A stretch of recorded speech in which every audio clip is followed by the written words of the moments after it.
Did you know almost all living organisms have circadian rhythms? Not just us human.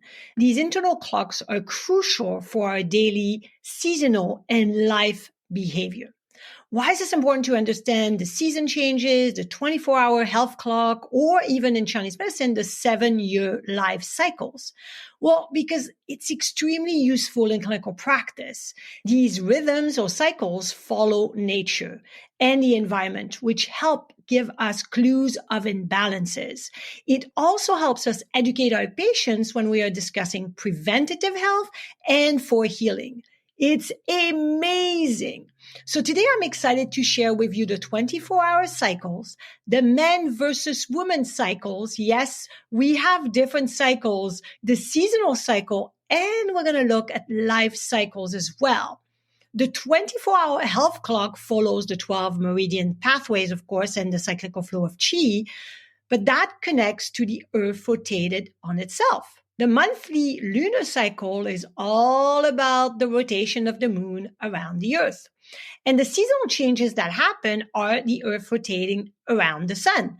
So today's show is a great reminder on how we can align with circadian rhythms through our day, our month, seasons, and throughout our whole life in order to better connect with nature, the environment, each other, and use these cycles to support a healthy mind, body, and spirit. And understanding circadian rhythms will also allow us to serve our patients better because we are educators first. We need to educate patients so they can understand how we can help them the best of our ability. Are you ready? Let's dive into it. Welcome to AcuPro, a show dedicated to making Chinese medicine and acupuncture easy to grasp and fun to learn. Hi, I'm your host, Clara Cohen.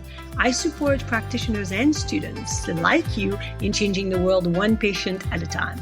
My goal is to share my passion for TCM and empower you to achieve superior patient care. I love to showcase the amazing benefits of acupuncture because after all, acupuncture rocks. We're going to start with the 24-hour health clock, or truly the cyclical flow of qi and TCM. So the 24-hour cycle is our internal clock. Just like nature, our bodies follow a rhythm, a daily cycle that if we listen and harmonize with it, we can significantly enhance our health, energy, and yes, even our mood and happiness. We know that every 2 hours, a TCM organ system or meridian is at its peak and can give us clues of imbalances, but help us also being more in harmony with our circadian rhythm. Let's start with the sunrise. Imagine the break of dawn. The world is waking up, and so is our body. Now, this is going to be really interesting, but from 3 a.m. to 5 a.m., it's the long meridian time. This is when your body is purging out the old of yesterday and making ways for the new. It's the best time to start doing deep breathing exercise, meditating, and setting intentions for the day. If you wake up feeling stuffy or with a cough or post-nasal drip, now that's your body telling you, hey, we need to work on the long qi. Now, I know what you're thinking. We have to wake up between 3 and 5 a.m. Probably not. But if you know people that have a really good rhythm, between 3 and 5 a.m. is when they wake up. Probably around 4 for monks in Nepal. Probably around 4:30 for the rooster next door that's always getting ready to get up and wake me up. I'm so used to it. I don't hear him anymore. But in general, 5 a.m. is a good way to start waking up. Now, you can go 5 a.m. in the summer because it's much easier because it's lighter outside. In winter, it's probably harder. And it depends where you are in your life and what's going on. So take this with a grain of salt. Waking up between 5 and 7 a.m. in winter is probably better. And waking up between 4 or 5 a.m. in summer is probably best, right? We have to adapt to also the season. It's not just one thing. Now, I don't know if you've ever heard about the 5 a.m. club, but this is something that's been going around and there's lots of books about it. And it's basically saying that people that wake up at 5 a.m. can really go about their day without feeling overwhelmed because from 5 to 7 a.m., when everybody else is sleeping, they are accomplishing what they need to do. And for a lot of us, meditating can never happen during the day. There's kids to get to school. There's kids to get to soccer practice. There's work. There's so many things to do that nobody has time for meditation. Well, if we wake up a little bit earlier or before everybody else, this is your quiet time. Maybe you can journal. Maybe you can have guided meditation. I always recommend to patients that obviously it's really important to go to bed early so you can get up early. If you go to bed at 1 a.m., don't wake up at 4:30 or 5 or even 5:30. That is way too short of a sleep cycle. So see how we have to adapt to the season, the time, and what's going on with each person. Now we're moving on to 5 to 7 a.m., which is large intestine time. And it's all about letting go, both emotionally and physically. So when we wake up, we want to let go physically by having a bowel movement. Of course, if you have a bowel movement at noon instead of, 7 a.m., that's okay, because we want to have a bowel movement at least once a day, every day. But the best time would be when we wake up. We let go of yesterday's food and we start with the new. Does that make sense? But we also let go emotionally. So if you had something that happened yesterday and you went to sleep, usually when you wake up, you feel much better about it. You know you can deal with it. You have a solution. You have something that is going to help you. I also wanted to add that depending where you are in your life, and for teenagers, for example, they have a natural shift in circadian rhythm that is different than ours.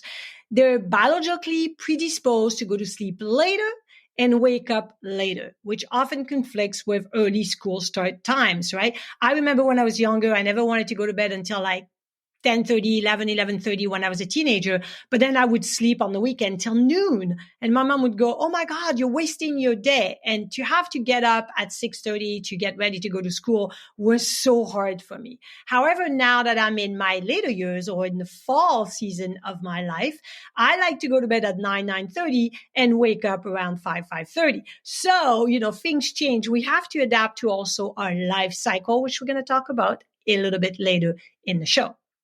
Now, we said with the large intestine, we let go and then we start something new. Well, 7 to 9 a.m. is breakfast time, which is the stomach meridian. So this is when we want to awaken our digestive system.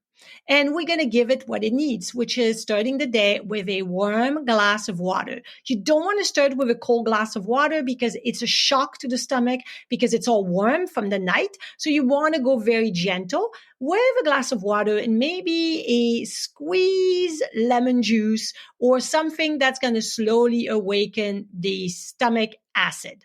Does that make sense? Then you can have your breakfast.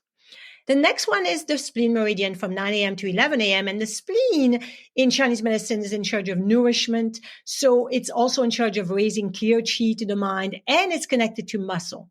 So 9 to 11 a.m. is the perfect time to either exercise, use your muscle, which relates to spleen, or use your brain and focus on whatever you have to do that is mental work, because this is where your mental activity will be the strongest. Now, if you're spleen qi deficient and you're always tired in the morning, that might not be your best time until you balance that spleen qi. By the way, I have a spleen qi deficiency episode that I will link in the show note that talks about treatment for spleen qi in order for people that have a lot of fatigue to feel better, right? Check it out below in the show notes. Now, the next one is the heart meridian, the king of all organs, from 11 a.m. to 1 p.m. This is the best time to bring joy to your heart. So first of all, we want to nourish the heart with light, vibrant lunch, meaning colorful lunch that is light, not super heavy, but perhaps we want to spend time with friends, laughter, and going for a walk or doing something that's going to give us joy, not eat our lunch fast at our desk while working. That is a big no-no. And I tell that to patients, go outside, go for a walk, eat your lunch, take your time. It's very common in European countries like France or Spain or Italy that people get together at lunch and they sit down at a cafe and they have a great social time and they laugh a lot, they enjoy a light lunch, and then they go back to work. So let the heart radiate joy. And it's very important to avoid caffeine or stimulants at lunchtime. The next two are the small intestine meridian and the bladder. The small intestine is 1 to 3 p.m. and the bladder is 3 to 5 p.m. Both those systems in TCM deal with fluid and processing fluid, right? So it's all about hydration. As we look at the small intestine from 1 to 3 p.m., according to TCM, we want to organize our space and our thoughts of the day, as well as hydrate ourselves. Hydration is key. So sipping on herbal tea or water is really important at that time. This is when people get that slump. They start getting fatigue around 3 p.m. and they go, oh my God, I just can't work another 2 hours. That's because they're dehydrated. Are you grabbing your water right now? Oh boy, isn't that like mind blowing how we all do this? I just grabbed my water. Isn't that funny? Anyway.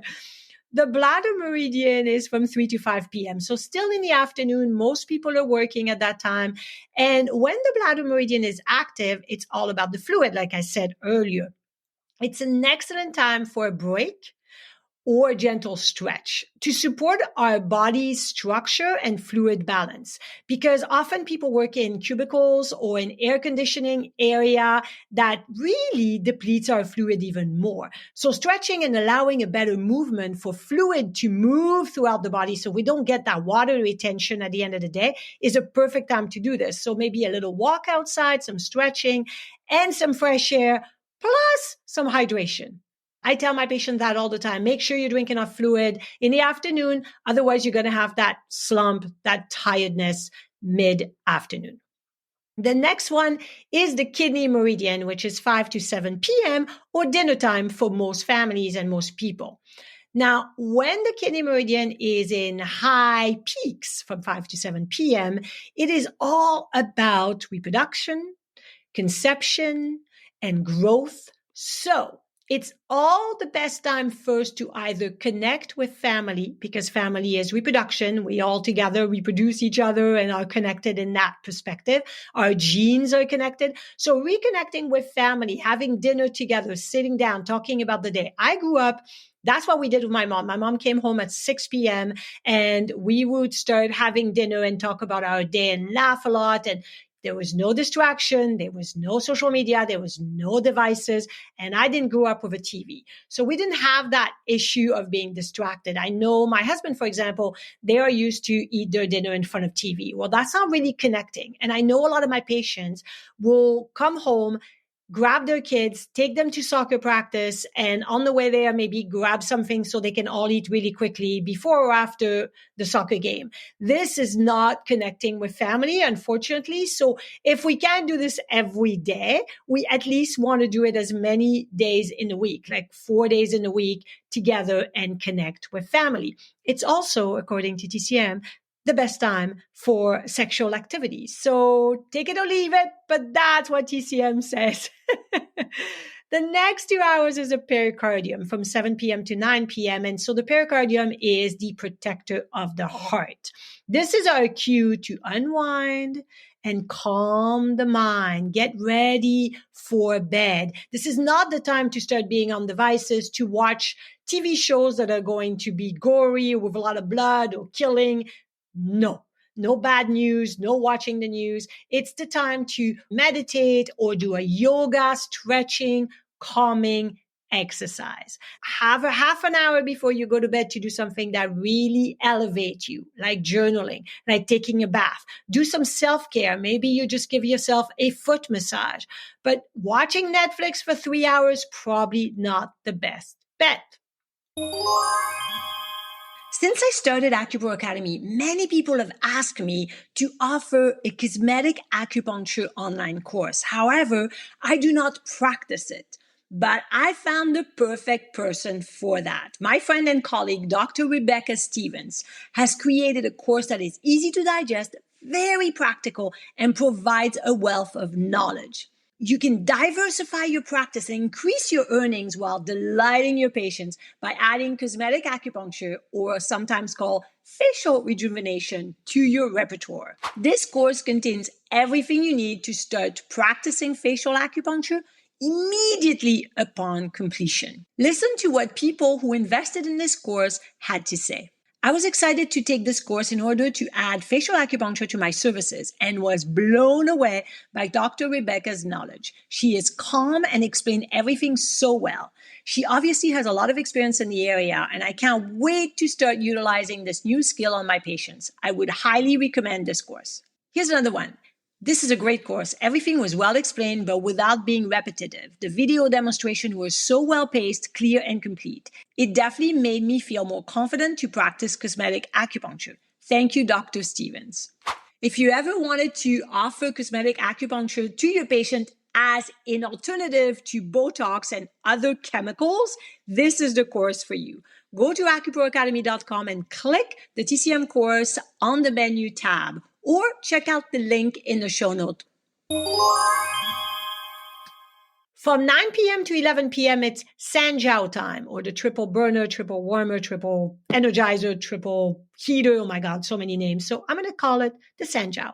Sanjiao is in charge of all the organs, right? We have the upper jiao, middle, and lower jiao, and each jiao has a bunch of organs that is within. So this is the time to put all the organs to bed, which means it's time to go to sleep between 9 p.m. and 11 p.m. So in winter, we go with the season. It's darker earlier. We would go to bed around 9 p.m., 9:30. In summer, you can go 10:30, right, towards 11 because it gets so bright. We have to follow the season as well as the 24-hour clock. And actually, there are studies that show that disrupting the circadian rhythm can lead to weight gain. So going to bed really late, or for people that have shift work, like nurses in hospital that work all night, or have irregular sleep schedules, that often also can lead to obesity or excess weight gain. So see, the circadian rhythm is also meant for us to stay healthy within our body, not just our mind. Now, there's also something that I read recently, which I think is kind of cool. It's approximately 40% of people are morning people. That's me. 30% are evening people. That is not me. Are you a morning person or are you an evening person? But the rest falls in between. These preferences are known as chronotypes and are influenced by our circadian rhythms. Our genes play a role as well. So it's really important to adapt to this and see how we can make our day the best for who we are and what kind of chronotypes we are. The last two are the gallbladder and the liver. The gallbladder is 11 p.m. to 1 a.m. So many people go to bed at that time. And it's really interesting because this is gallbladder time, which is in charge of decision-making, of self-esteem. And a lot of time when people go to bed at gallbladder time, they have a hard or difficult time making decision. They feel stuck, right? Their chi is just not moving properly. So it's really important to sleep at that time, to rejuvenate, and making the little decision that supports our body healing and renewal. The next one is 1 a.m. to 3 a.m. And we all know it's a liver time. And of course, we know when patients tell us, oh, I wake up at 2:30 every night and it takes me a while to fall back asleep. We know that's the liver meridian. And that means they're really stressed. So we need to address the stress. Because the liver also oversees detoxification and renewal, right? Because the next one is the lung, which starts a new day, which is a new renewal of the next day. So the liver at night is busy at work. It's cleansing, it's rejuvenating, it's storing blood, it's ensuring that you wake up refreshed and ready for a new day. There you have it. It was a full cycle through the 24-hour health clock in Chinese medicine. And it's really a guide to living in harmony with our body's natural rhythms. It's very useful in clinical practice to give us clues of imbalances. The next cycle we're going to look at is men versus women circadian cycles. In general, men have a completely different cycle than women. So in TCM, men are yang and women are yin. So women will have a cycle connecting to the moon. The moon is more yin. The men will have a cycle connecting to the sun. The sun is more yang. Well, the sun is more related to the 24-hour cycle, while the moon is the lunar cycle, which means the moon rotating around the earth. So let's look at the interplay between the lunar cycle that resonates much more for women and the 24-hour circadian rhythm that aligns more closely with men. So let's start with the ladies. In TCM, the moon cycle has a profound connection with women's health, specifically menstruation cycles and emotional well-being, because the moon is yin and women or feminine energy is more yin. Receiving is more yin. So women's menstruation cycle often sync with the lunar phase because the lunar phase is between 27 to 28 days. And that's what a perfect cycle is when our menstruation is aligned and in harmony, not only with the moon, but with our health. Does that make sense? This synchronization can influence fertility, mood, and even intuition, which the feminine intuition is really heightened at a certain time of the month. Embracing this connection allows women to harness the moon's energy for healing, reflection, and growth. And before you think, oh, this is all woo-woo, if you're a woman, have you ever lived with other women or in college or roommates or sisters and synced your cycle? Yes, because you were syncing with the moon as well. It's so cool. And I think it's so fascinating because that's been proven. Obviously, it's not just some woo-woo thing. Practical advice for women is considering journaling is really important to see how we are with our feelings in tune with the lunar phase. We want to try to look at the shedding or the menstruation week as calm activities and rest. It's not time to start running a marathon that day. The post period or the pre-ovulation week is great for growth expansion. The post-ovulation is great for creativity and growth. See, because usually when a woman gets pregnant, let's say the post-ovulation is when there's implantation and the fetus or the embryo starts to grow. So this is the best time for growth and development. And pre-menstruation week is a time for self-reflection and for female connection. So when you are working, let's say, or studying TCM, know that there are different weeks where you have different strength. And that's why sometimes we're like, oh, I'm not creative today. Well, that's probably because it's not your post-ovulation weeks. That is listening to the body and to the lunar connection to the feminine energy. Don't you love that? This is awesome. Now let's turn to the gentlemen. Men are generally more influenced by the sun's energy, which really correlate with the 24-hour circadian rhythm or cyclical flow of chi. The solar connection aligns with yang energy, which is active, which is bright, which is dynamic. So men's daily energy peaks are more pronounced at certain time, influencing their productivity, physical strength, and alertness. So we have to understand those rhythms that can enhance a man's focus, vitality, and decision making. When we look at advice for men, they can optimize their day by recognizing their peak energy time for intense activity and allocating periods of rest when energy is not that great. So some men that are very fire, very young, their energy will be probably very strong at the fire time, which is midday. But if the men are more kidney energy, more rooted, more grounded, more calm, more water-like, then their peak energy might be more in the evening. Does that make sense? But no matter what, everybody needs to go to bed between 9 and 11 at Sanjiao time. The next rhythm is the seasonal circadian rhythm in TCM. And that is the earth rotating around the sun, which take a whole year, right?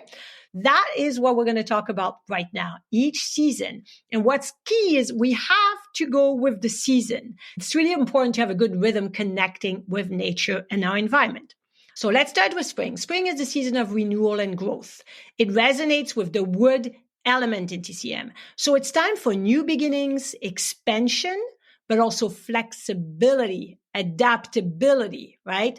The liver, which associates with the wood element, governs the flow of qi. So it's really important to be able to be flexible, to be relaxed, but at the same time, it really aligns with spring energy with focusing on activity that promotes growth and new beginning. This is why a lot of the food in the springtime is like sprouts or baby carrots or baby spinach, because it all is brand new, or the baby food. Tips for the spring is to start new project, embrace change, but be flexible, because spring is the perfect time to declutter your space and your mind. By the way, if you haven't listened to my feng shui podcast episode, I'll have the link below this one, because talk about decluttering your space, which in turn affect your mind.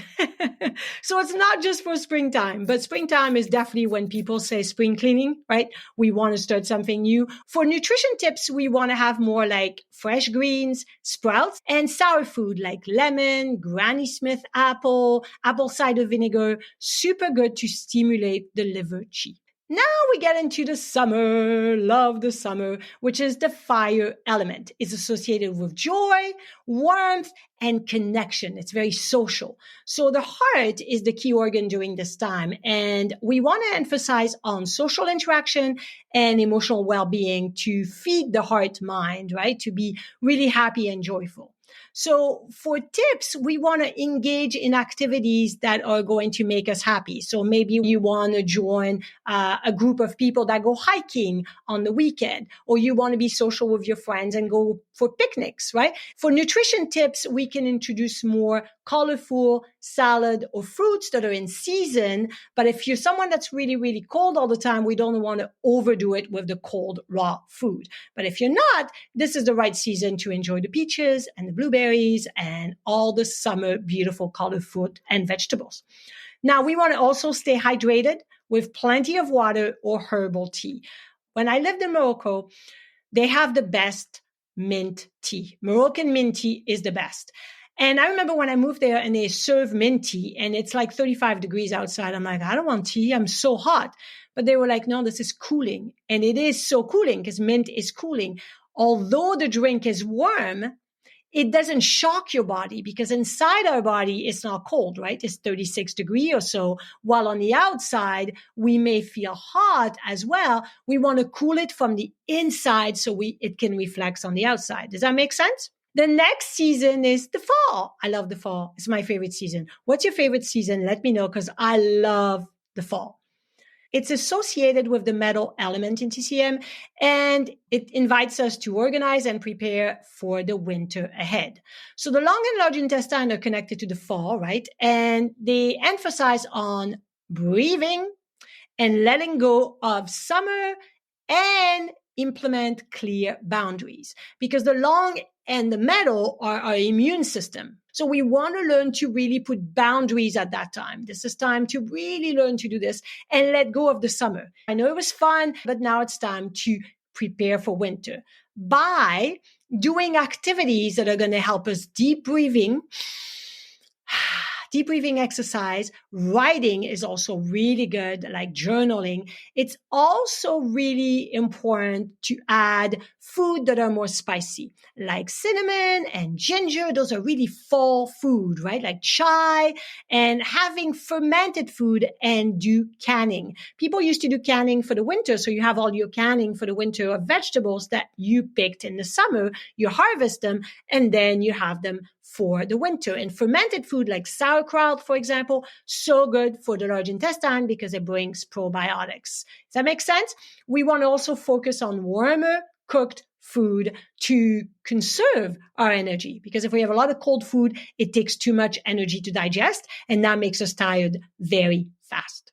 And then winter is here, and it is linked to the water element in Chinese medicine. It's a time for conservation, reflection, and deep insights. So you want to go inward, right? Because it's a very yin element, water. So it's a period to conserve energy, to rest more, and to look within. The kidneys, which obviously are associated with the water element, is really in charge of our genes. So we want to preserve that. We don't want to age faster by partying all winter, by being outside a lot, by overdoing exercise, overdoing things. It's time to really self-care as well. So we want to prioritize rest and sleep. We want to do meditation, gentle yoga, and take time to journal. It is very much more a feminine time because it's more yin, right? So it's looking into our feminine side. We want to eat warm food like soup and stews, and we want to put like black beans, kidney beans, or seeds in order to support the TCM kidney in winter. In Chinese medicine, we have 5 seasons because we have 5 elements. The earth element is called the late summer, but it's also the seasonal changes. So it's not just from summer to fall. It's from each season change. There's about 2 to 3 weeks where you say, oh, I feel like spring is in the air. Oh, I feel like summer is in the air. That's that earth element time. That earth element type focus on nourishment and stability. So it's time to nurture and self-care. It's time to emphasize on good digestion, but also in allowing the food to be very bland. This is also a time of transforming because we're transforming one season to the next. So gratitude should be really enhanced during the season change. Obviously, it should be all the time, but at that time, it's really good for our emotional well-being to be grateful for what has come and what will come. It's a time to strengthen relationship and foster community and self-care. For nutrition, like I said, we want something that's more bland, like a squash soup, having food that is cooked and more blend. I call it baby food. We want to avoid extreme cold raw food. TCM offer amazing insights to harmonize our internal bodies with the world around us, right? By aligning our lifestyle and nutrition with the seasonal energy, we can enhance our health, our vitality, and our connection to nature. Now, let's finish off with life stages through TCM perspective. According to TCM and the 8 extraordinary vessels, our life stages are divided each 7 years. What's important to also notice is that 7 years connects more to women and 8 years connects more to men. But for the purpose of looking at the 8 extra vessels, we look at it as a 7-year cycle because each vessel connects to different cycle. How about that? And if you want to know more about the 8 extra vessel, I'll put the link to my video and my blog post all on the 8 vessels below in the show notes. So when we are born and we're a child, baby child, we are in liver time. Childhood is always associated with the wood element and its growth, development, new. We are spring chicken. We're just growing as children. So this is time for growth and specifically of tendons, ligament, joints. We want to really support that and make sure it's not overused. We want to encourage creative play, outdoors activities to nurture the wood elements. This is when we want to avoid junk food because it prevents liver qi from moving. And that's a parent's job, and it's not easy to make sure that your kids have the least amount of sugar and the least amount of junk food so their liver would be happy as they grow. Now, the second one is the teenage years. The next one is from 7 to 14 and 14 to 21. Those 14 years are where we are going to transition or transform from a child to an adult. And the transforming or transitional year always connects with the earth element. It symbolizes stability and changes, right? Transformation, transportation. It focuses on family, on community, and on having a good digestion that supplies great energy specifically for exercise. Now, a thing that I see a lot is women over-exercise during their teenage years, and that affects the spleen ability to produce blood for menstruation because spleen has to feed the muscular system with the energy of the food they're replenishing with. So the problem is often girls that are over-exercising during their teenage years will have menstruation issue and maybe later on in life amenorrhea or scanty menstruation or some issue with anemia. So I see that a lot. So we want to make sure that we don't overdo it specifically with exercise for young teenage girl. For teenage boys, this is a time where they can exercise as long as they replenish really with good, nutritious food and not, again, junk food. Now, the next stage of our lives is from 21 to 35. This is our peak. This is the summer of our lives. This is when we are at our peak, right? We are like the fire. We are at the top. We are on fire. We have so much energy. This is the best time to reproduce, to conceive. This is the best time to grow, to expand, to found who we are at the core, to look how we can grow and become the best person we can be. So the fire energy really influences emotional development and joy. So we want to foster healthy social interaction and self-expression. We want to engage in activity that boosts self-esteem and emotional intelligence. We want to focus on a diet that supports colors and flavors. We want to try new food. This is a time to try different things, but we want to avoid excessive stimulants like caffeine or those energy drinks that a lot of young people take. This is a big no-no for the heart. The next one is another one that is going to be kind of like the teenage years. It is going to be a transition time. From 35 to 49 years old, that's that next transition time from fertile years to no more fertile or able to conceive, right? Specifically for women, men a little bit less, but still the sperm is going to be obviously depleting and be not as strong as when they were young. We are again in the earth element, just like with teenage years, but in reverse, right? So we still want stability. We still want to understand that we want to connect to family, to community, nourish ourselves. This is the time where we need to self-care. And this is the time that most people are running around, busy, taking care of kids and not taking care of themselves. So it's really key to breathe, take a breath, and take self-care time. We want to establish routines. We want to try to manage our stress in order for our spleen to not be depleted at that time.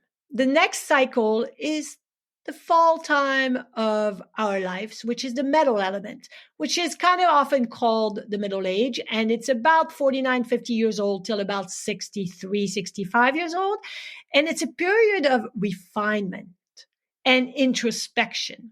The long and large intestine are highlighted and emphasizing letting go of what's unnecessary and valuing what's essential. Oh my gosh. When I reached 50, I said, you know what? I don't care what people think of me. I can let go of this. I am a good person. I know who I am inside. And if people don't like what I do, it's okay.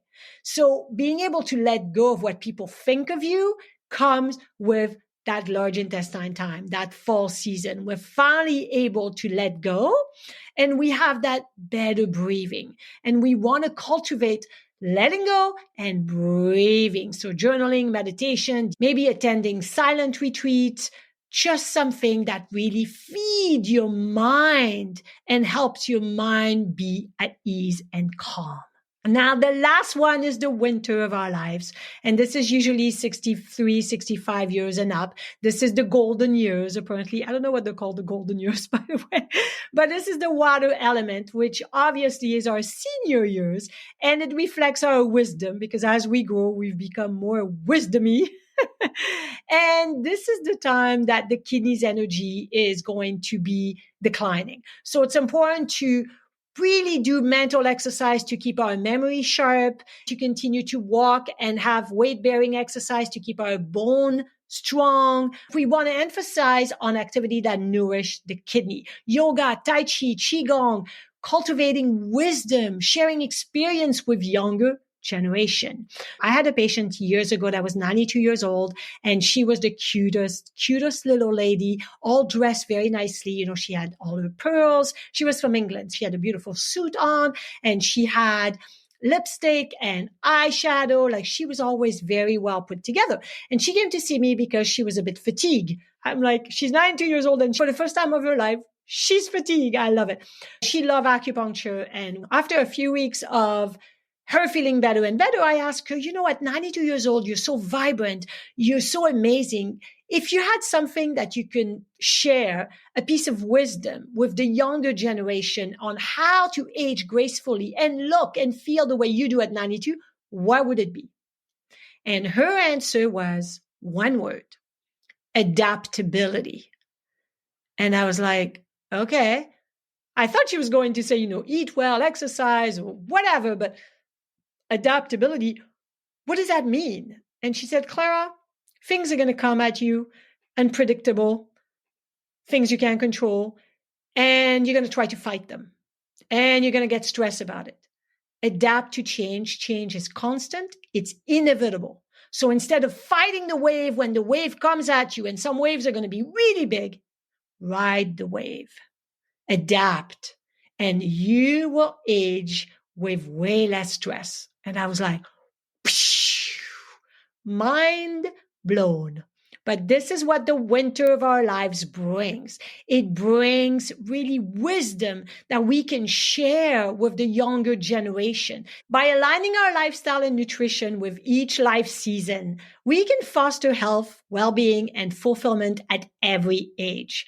I use the cycle, the 24 hours, the lunar cycle, the seasonal changes, the life cycles to diagnose patients, and in my own personal life as well, to be in harmony with nature, my environment, and to align with the healthiest way possible. And by the way, yes, sometimes I go off course, but I can realign it because I know those are so important. All these nuggets are so useful personally and professionally. Because after all, TCM rocks. Thank you so much for spending your time with me today. I truly hope you benefited from this episode, and I would love for you to share it with a friend that may benefit from it as well. Follow the show, leave a review, and if you want more, go to my website, AcuProAcademy.com. I have tons of resources there with treatment protocols, case study, free courses, and so much more. And connect with me on all social media at AcuPro Academy. I'm on YouTube, Instagram, Facebook, X, Pinterest, and LinkedIn and TikTok. And no matter what, keep rocking it using TCM. Please listen to the disclaimer, because the AcuPro Show podcast and material shared through AcuPro Academy, which is a subdivision of Natural Health Sense Incorporated, are designed solely for educational and entertainment purposes. The utilization of information from this podcast or any associated material is at the user's discretion and risk. This content is not meant to replace the guidance of an acupuncturist, Chinese medicine doctor, medical doctor, physician, or any qualified professional, nor is it a substitute for proper diagnosis or treatment. Users are strongly advised not to ignore or postpone seeking medical advice for any existing medical condition with their healthcare professional regarding any health concerns.